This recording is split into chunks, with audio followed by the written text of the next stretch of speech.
കർഷകൻ ചാക്ക് നിറയെ ഗോതമ്പും കഴുതപ്പുറത്ത് കയറ്റി ചന്തയിലേക്ക് തിരിച്ചു. വഴിയിൽ വച്ച് ക്ഷീണം കൊണ്ട് അയാൾ ഉറങ്ങിപ്പോയി. ഉണർന്നപ്പോൾ അയാളുടെ കഴുതയെ കാണാനില്ല. അന്വേഷണത്തിനിടെ ഒരു കുട്ടി കർഷകനോട് ചോദിച്ചു, താങ്കളുടെ കഴുത ഇടത് കണ്ണിന് കാഴ്ചയില്ലാത്തതും വലത് കാലിന് മുടന്തുള്ളതുമാണോ?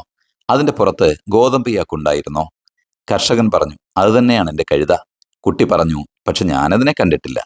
കുട്ടി കഴുതയെ മോഷ്ടിച്ചെന്ന് കരുതി കർഷകൻ അവനെ ന്യായാധിപന് മുന്നിൽ ഹാജരാക്കി. അവൻ പറഞ്ഞു, കഴുതയുടെ 2 കാലടികളും തമ്മിൽ വ്യത്യാസമുണ്ടായിരുന്നു. അങ്ങനെ എനിക്ക് മനസ്സിലായി അതിന് മുടന്തുണ്ടെന്ന്. റോഡരികിലെ വലതുവശത്തെ പുല്ല് മാത്രം തിന്നിട്ടുണ്ടായിരുന്നു. അതുകൊണ്ട് ഇടത് കണ്ണ് കാണില്ലെന്ന് ഞാൻ ഊഹിച്ചു. വഴിയിൽ ഗോതമ്പ് മണികൾ കിടപ്പുണ്ട്. കഴുതയുടെ പുറത്ത് ഗോതമ്പുണ്ടെന്ന് ഞാൻ ഉറപ്പിച്ചു. ന്യായാധിപൻ അവനെ അഭിനന്ദിച്ചാണ് വിട്ടയച്ചത്. പ്രിയമുള്ളവരെ, കണ്ണുകൊണ്ട് മാത്രമല്ല കാണുന്നത്, ഓരോ കാഴ്ചയിലും മനസ്സും ശരീരവും ഇടപെടുന്നുണ്ട്. അതുകൊണ്ടാണ് എല്ലാ കാഴ്ചകളും എല്ലാവരും കാണാത്തതും ചില കാഴ്ചകൾ ചിലർ മാത്രം കാണുന്നതും. എല്ലാവരും അവരവർക്ക് വേണ്ടത് മാത്രമേ കാണുന്നുള്ളൂ.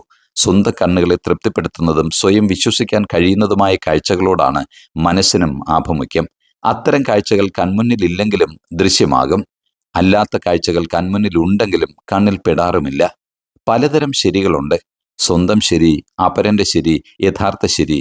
ഓരോരുത്തരും അവരുടെ ശരികൾ രൂപപ്പെടുത്തുന്നത് തങ്ങളുടെ ശക്തമായ കാഴ്ചകളുടെയും കാരണങ്ങളുടെയും അടിത്തറയിലാണ്.